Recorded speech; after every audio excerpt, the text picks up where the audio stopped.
pasti merasakan yang namanya kematian. Itu tidak ada tawarnya, tidak bisa awak melak. Karena dalam Al-Quran, surah Luqman 31-34, wa ma tadari nafsun bi ayyin ardin tamuts, kapan, dima, usia bara, sedang manga, kamu akan meninggal, itu rahasia Allah. Surah Luqman bagian terakhir, boleh kita lihat itu. Ada 5 rahasia Allah di sana. Salah satunya adalah sedang manga hawa, usia bara hawa, bah kondisi hawa, wa mata dari nafsun bi ayyin ardin tamuts. Kapan di mana kamu akan meninggal, itu adalah rahasia Allah. Kita menjalankan kehidupan. Ternyata almarhum beliau dipanggil oleh Allah Subhanahu wa taala dalam usia 72 tahun. Ya Bu ya? Meninggalkan 5 orang anak. Alhamdulillah rabbil alamin. Kita berharap semoga anak-anak yang beliau tinggalkan menjadi anak yang soleh dan solehah. Dengan ciri khas adalah mendoakan orang tua yang telah menghadap kepada Allah. Berbuat baik, setiap kebaikan yang kita lakukan, kebaikan itu mengalir kepada orang tua kita. Jadi oleh sebab itu makanya jangan sampai berbuat kita yang tidak baik. Sabar ya Bu ya, kalau rumah tapi lama kayak gitu. Barabui-rabui Pak. Jadi oleh sebab itu, ini adalah sunatullah. Kita menjalankannya. Kita tidak bisa menghindarkan diri, tidak bisa melak, dan tidak bisa kita menjauh darinya. Ainama takunu yudrikumul maut. Kama saja engkau lari, dek takui mati. Kau dek takui maut, kau dek takui mati. Walau kuntum fi burujim musyayyadah. Walau kamu masuk ke dalam benteng yang sangat kokoh, kata Allah, maka kematian di sana akan cepat mendatangimu. Awak ada ingin takui mati kau? Dibuat karando dari kaco. Tidak masuk angin ke dalamnya doh. Awak masuk ke dalamnya. Bah kira-kira. Makin capek mati di situ. Karena tidak ada angin di situ. Jadi kematian bukan untuk ditakuti. Tapi bagaimana kita siap untuk menghadapi itu. Inilah yang digambarkan oleh Allah dalam Al-Quran. Surah Al-Fajr bagian akhir. Ya ayyatuhan nafsul mutmainnah. Mungkin imam kita sering baca di sini. Hai jiwa-jiwa yang tenang, irji'. Jadi kita berharap, ini kajian tasawufnya, kajian tauhidnya, kita berharap kepada Allah tidak dijemput oleh malaikat maut. Soal kalau dijemput itu, mau ndak mau, siap ndak siap, ado ndak ado amal ibadah, oh pasti berangke. Makanya ada meninggal itu namanya su'il atau su'ul khotimah. Tapi di sana bahasanya irji'. Irji'i, kembalilah, babaliak. Jadi siap awak takziah kau, siap kegiatan kau, awak balik pulang. Jadi bukan dijemput kita, awak dalam keadaan acara, lama benar, rancak pengajian, dijemput awak. Nah, bukan gitu. Kadang-kadang dijemput itu, kadang kan mengurutu juga kan. Orang sedang mengaji, dijemput yon. Tiba di rumah mengam, paling membiak naya sekali gitu kan. Oh, lihat. Tapi irji' bahasanya, kembali. Nah, kalau kembali itu tentu dengan persiapan-persiapan yang sangat menentukan sekali. Apa persiapan kita? Adalah amal soleh. Al-Kahfi 110 bagian akhir. Faman kana yarju liqa'a rabbi, siapa yang ingin ketemu dengan Allah, dengan Rabbnya, falyaman amalan solehan. Nah, itu dia tuh. Maka hendaklah beramal soleh. Jadi kalau ada ibu yang akan mencatat, kalau ada yang mencari atau nonton nanti YouTube-nya, boleh siaran ulangnya. Buka saja nanti Buya Erman Tanjung. Jadi setiap pengajian kita ada di YouTube. Apa saja bentuk pengajian yang kita berusaha untuk masuk ke YouTube. Jadi bukan awak saja yang mendengar, tapi orang lain juga berbagi ilmu kita. Nah gitu. Ramadan kemarin udah penuh itu. Udah hampir ribuan ada di sana itu. Jadi bahasanya di sana adalah irji'. Al-Kahfi 110 bagian akhir. Bagian akhirnya, beku yang salah cali aku, ndak ada ayat aku dah bandu tu ustaz dah. Hanya cali lelok dulu. Faman kana yarju liqa'a rabbi falyaman amalan solehan. Siapa yang ingin ketemu dengan Allah, dengan Rabbnya, falyaman amalan solehan, maka dia harus beramal soleh. Kata kuncinya amal soleh. Ndak ada lain daripada itu. Lain nampak, Bu? Lain terang asu, Bu? Lain. Awak dah nak pakai mic dah? Anggap ini amal. Amal tu bahasa awak karajo, perbuatan. Amal. Amal kau dibagi dua. Bagi dua. Saparuh kate amal soleh, amal nan elok, karajo nan elok. Nan saparuh kawawa tua, karajo nan buruk, amilu sayyi'ah, karajo yang ndak elok. Allah redho itu amal soleh. Ingat itu, karajo nan elok. Maka sama soi duit awak di dunia, buatlah karajo nan elok-elok saja. Yang ndak elok ndak usah. Karena itu akan membuat permasalahan awak nanti di akhirat. Nanti di akhirat. Kau tak percaya, cobalah. Matilah dulu. Nanti gitu. Awak cari saja. Kalau tak, ya langsung selesai. Nya kadang-kadang orang kau kan hanya dengan akal saja. Laisa banah itu. Laisa banah itu. Kadang ada kayak gitu. Ada ndak ada zat akhirat tu dah. Ndak ada neraka tu, ndak ada zat kubur tu dah. Itu dengan akal. Makanya Allah memberi manusia itu ada 4 hidayah. 1 hidayah naluri, insting. Kalau anak ketek, umur sehari 2 hari, nyo lapanya mengabuk. Nangis, nyo awi, menangis yo. Nyo digigit samui. Apalagi kalau itu, ada binatang buas. Kalau nyo basah, nangis yo. Hanya senjatanya tangis. Yang kedua, panca indera. Peningkatan hidayah yang pertama tadi itu. Merasa, meraba, dan segala macamnya pengembangan panca inderanya sudah berfungsi. Dan ketiga hidayah akal. Akal manusia. Makanya agama itu bagi orang yang berakal waras. Ad-dinun aklu. Agama itu bagi orang yang berakal. Jadi sholat itu harus akal sehat. Orang gila kan udah bayang dah. Tapi orang gila kini pandailah mencari orang bagai. Dalam video-video pendek kan nampak ada tu TV tu. Yang dicari ustaz loh. Gitu kan. Kecil orang gila gitu kan. Jadi akal sehat. Tapi akal tu sifatnya tawatih. Terbatas akal manusia tu. Kalau dah tamakan dia kahwa, lari kepada hidayah yang keempat, agama. Itu dia agama. Kadang kalau ndak tamakan dia kawa, jangan dipaksakan. Ada ndak nikmat dan siksa kubur? Itu bukan makanan akal. Karena manusia yang masuk ke dalamnya, alun ada yang wali ada. Paling-paling cerita-cerita apalah gitu kan. Tapi yang memang utuh betul-betul, nyohlah masuk ke dalam tu, 10 tahun, 50 tahun yang silam, tu nyoh wali. Wallahu alam. Hanya cerituan kawa. Itu tidak bisa dengan akal, tapi dengan iman. Nikmat kubur, siksa kubur, neraka. Jangankan masuk ke dalam kubur. Proses dalam sakaratul maut saja jadi. Proses dalam sakaratul maut, itu dengan iman. Maka iman itu sangat penting. Jadi, yang mau berbuat kebaikan itu, yang mau sholat itu, yang mau ke masjid itu, makanya benar kata Allah, orang yang beriman. Biasa di masjid-masjid kita tulis itu, innama ya'muru masajidallah, ya Bu ya. Sungguhnya orang-orang yang akan memakmurkan masjid-masjid Allah. 1, man amana billahi wal yaumil akhir. Orang beriman ke Allah dan hari akhir. Wa aqamas shalah, mendirikan salat.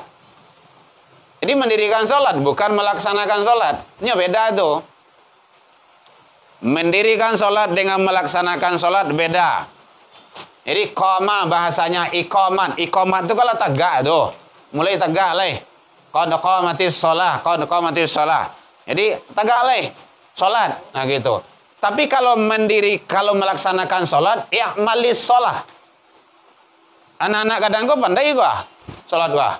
tapi dia belum mendirikan sholat. Kadang-kadang kok pandai kok. Dia baru melaksanakan sholat. Nah, itu bedanya tuh. Jadi mendirikan sholat itu, nilai-nilai sholat terlaksana dalam hidup dan kehidupannya. Terpelihara dia dari fahsya wal mungkar. Itu kan jaminan Allah tuh. Kalau dia benar sholatnya, betul dia sholat, dan dia betul-betul sholat, sholatnya betul, maka dia akan tercegah fahsya wal mungkar. Nah, itu jaminannya sudah ada. Jadi makanya tidak ada kalau ada ngajak, ya sholat dia. Sholat seorang salah. Tidak ada urusan sikodo. Nah, itu salah itu. Ada urusannya. Kalau tidak, kenapa Allah yang katakan kayak gitu? Ah, gitu.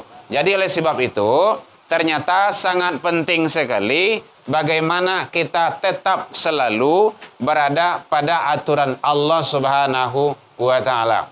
Jadi, Bapak Ibu jamaah takziah rahimakumullah, semua kita ini pasti akan meninggalkan kehidupan alam dunia ini. Perjalanan awak sangat panjang dan jauh. Sangat 6.000 sangat panjang dan jauh. Alhamdulillah di sini hebat. Ada yasinan tadi, kemudian baru kajian. Jadi ada ilmu, ada amal, ada ilmu. Itu hebatnya. Kadang-kadang kalau takziah itu kan ceramah saja, itu ilmu. Hanya ilmu saja. Nah, sementara sebelumnya kita ada amal dulu. Jadi ternyata amal itu sangat perlu sekali. Sangat menentukan. Jadi di sini itu kelebihannya. Nah, pokok arah-arah ke Sorong Padang lah, sampai ikannya itu kagak uang, sering seperti itu tuh. Ya, yasinan dulu gitu kan. Kalau kami di sana tidak ada. Ambo kan pembina majelis taklim, pembina kongsi kematian. Jadi ceramah saja, siap sholat isya langsung protokol ngaji, ceramah pulang. Nah, itu saja. Ini bagus dan itu perlu dicontoh ini. Jamaat hadirin rahimakumullah. Nah, oleh sebab itu, perjalanan kita ini menuju alam bakoh sangat jauh dan panjang. Jauh dan panjang. Awak kini sampai pada alam nan kampe. Sementara yang akan awak tampu ada lama banyak 3 balik. Berapa tinggal leh? 9 leh. Alam roh, alam iradan, alam rahim. Berapa lama, Bu? Iya. Bang, kau tanya, Bu, kamu tak pernah hamil loh.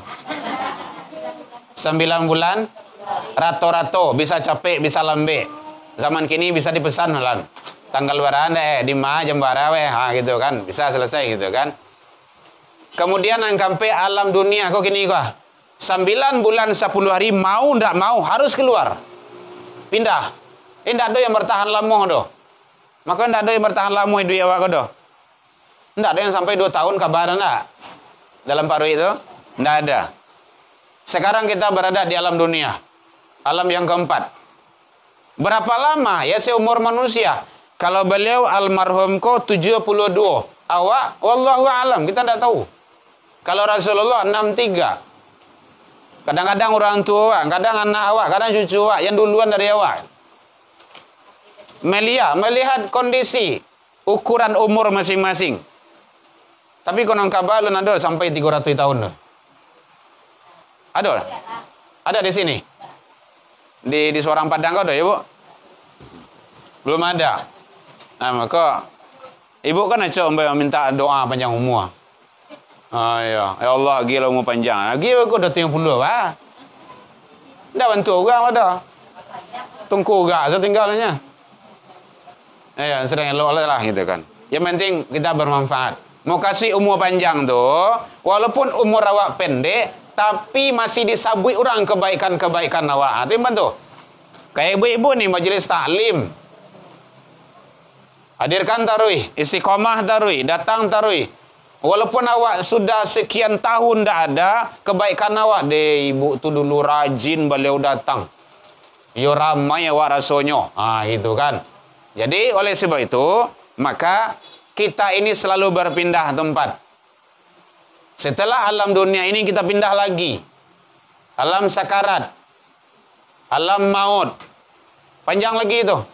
Alam sakarat itu tuh ada yang menyatakan gabung sakaratul maut. Dia pisah itu. Sakarat itu adalah proses berpisahnya roh dari jasad. Proses. Mungkin ibu-ibu pernah mencari orang dalam sakarat ya. Lah cie-cie ya. Tuh. Tuh. Itu proses.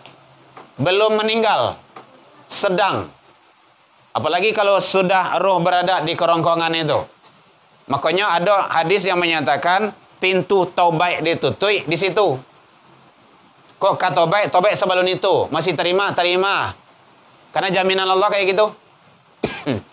Jadi kapan pintu taubat itu ditutup? Tak kalah ruh sudah berada di kerongkongan. Kerongkongan itu antara rongga dada dengan kepala. Ini di sini dia. Tapi kalau masih ada alam sadar, ya, itu masih bisa tuh.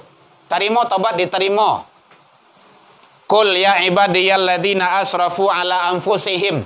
Katakanlah wahai hamba-hambaku yang melampaui batas terhadap diri mereka, kata Allah.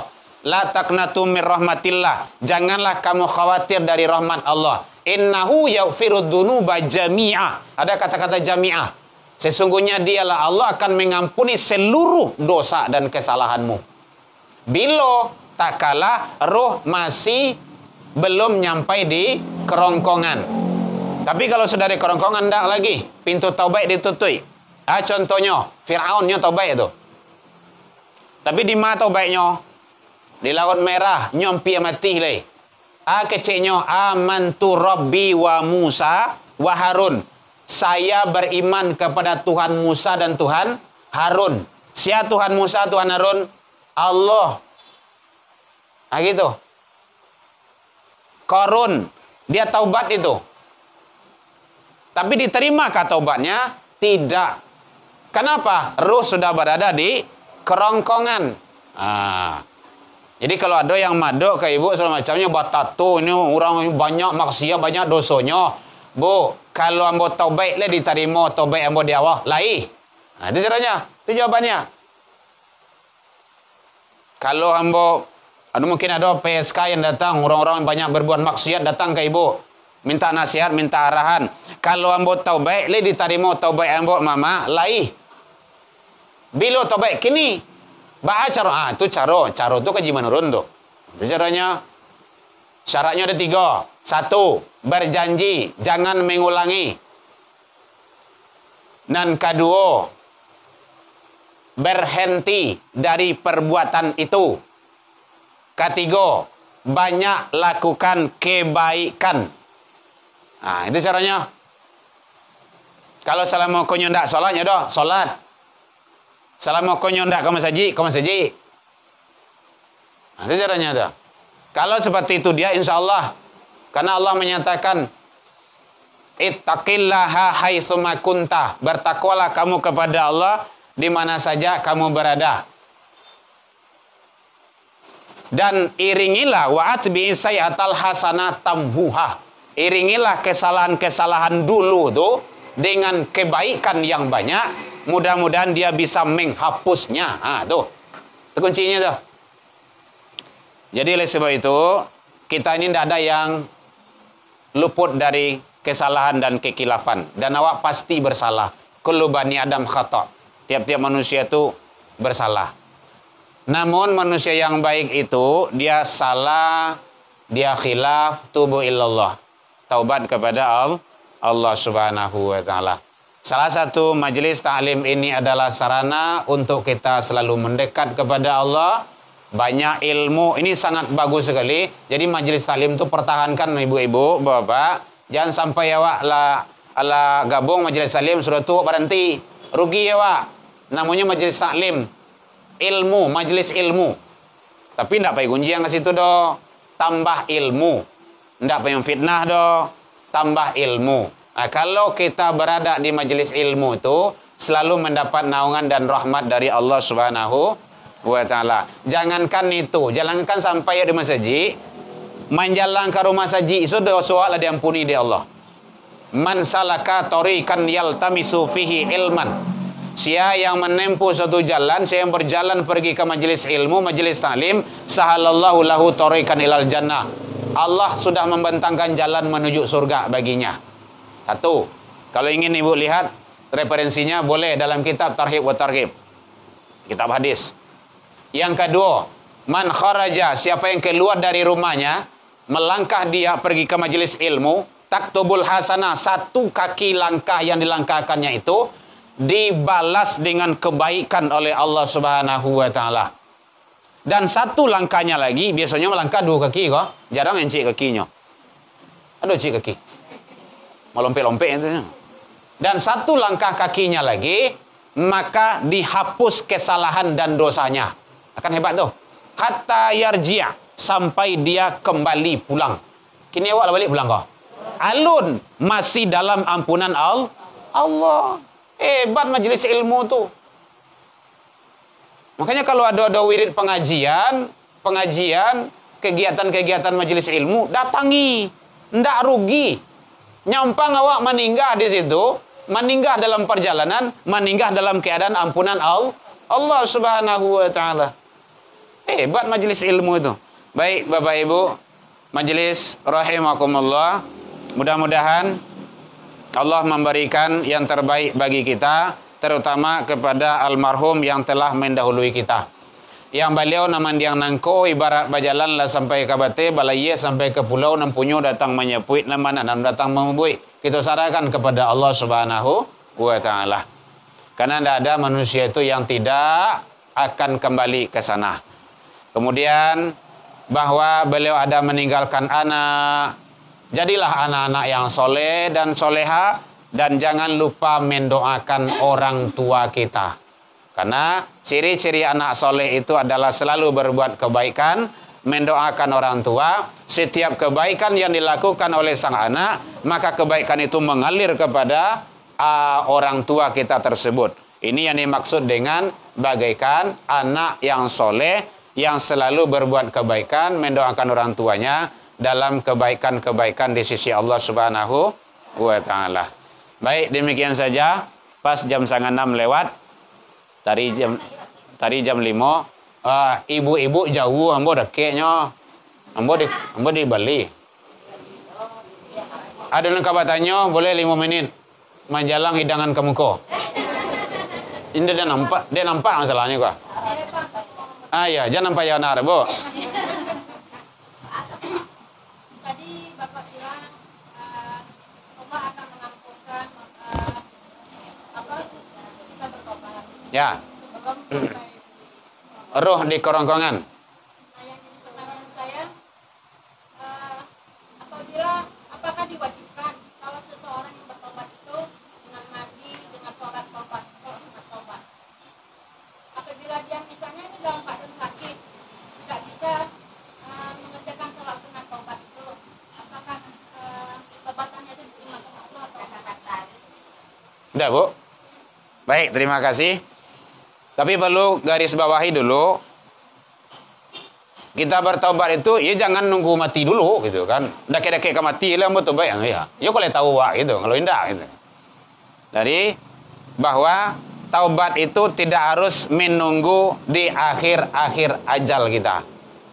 Kemudian, kalau seandainya kita iringi dengan mandi taubat, lebih bagus. Ditambah lagi dengan sholat sunnah taubat, lebih afdol. Tapi kalau tidak, cukup dengan istighfar. Ada kuncinya tadi dalam hadis itu. Satu, buatlah ketakwaan yang tinggi selalu kepada Allah di masa jo barado. Dan kedua, iringilah kesalahan awak salamoko. Bukan di situ, bukan iringi bahasanya doa, timbun, tutui. Tutui kesalahan awak salamoiko dengan banyak kebaikan. Mudah-mudahan kebaikan-kebaikan yang awak lakukan bisa menghapus dan menutupi kesalahan yang selama ini. Makanya kunci taubat tadi itu ada 3. Satu adalah, apa tadi? Satu, berjanji tidak mengulanginya lagi. Yang kedua, hentikan perbuatan tersebut kalau memang itu perbuatan salah. Dan ketiga, banyak buat kebaikan dan amal soleh. Nah, kalau 3 itu insya Allah, ucapan-ucapan kan banyak itu. Ada istighfar, astaghfirullahaladzim, itu yang pendek gitu kan. Astaghfirullahaladzim alladzi la ilaha illa wal hayyul qayyum wa atubu ilaih, boleh gitu kan. atau Sayyidul Istighfar boleh. Rasul menyatakan, lah sudah gue itu. Rasul menyatakan bahwa siapa yang istighfar mangqalaha minan nahari, siapa yang membaca istighfar pada pagi hari, mukinun dengan penuh keyakinan, wa mutu nyampang ditakdirkan Allah meninggal menjelang sore hari, dia istighfar pada pagi hari, nyampang ditakdirkan Allah meninggal menjelang sore hari, fahuwa dakhalatil jannah. Itu keagungan istighfar tuh. Wa man qalaha minal lail, siapa yang membaca istighfar pada malam hari, habis maghrib, malam hari, mukinun dengan penuh keyakinan, nyampang ditakdirkan Allah meninggal menjelang pagi hari, malam hari, nyampang ditakdirkan Allah meninggal menjelang pagi hari, fahuwa dakhalatil jannah. Maka dia dijamin balambin masuk sarugo. Tapi jangan muaro itu saja. Ambo istighfar salah gitu. Enggak lo doh. Gitu. Tapi di sembahyang enggak doh. Mamu jadi ternyata bahwa keagungan dan kemuliaan, keutamaan istighfar itu sangat banyak sekali. Maka langkah yang terbaik, langkah awal adalah kita membaca istighfar. Setiap kesalahan, karena kita banyak selalu melakukan kesalahan. Lain saja niat awak, lain saja pandangan awak, atau memendiang baju ibu tu lah ya. Itulah dosa awak tu. Lo inyo tu. Itulah dosa awak tu. Kita selalu banyak melakukan salah dan dosa. Satu kesalahan itu satu dosa yang ada di dalam diri kita. Jadi langkahnya kalau diiringi dengan solat sunnah taubat lebih afdol, diiringi dengan mandi taubat lebih bagus.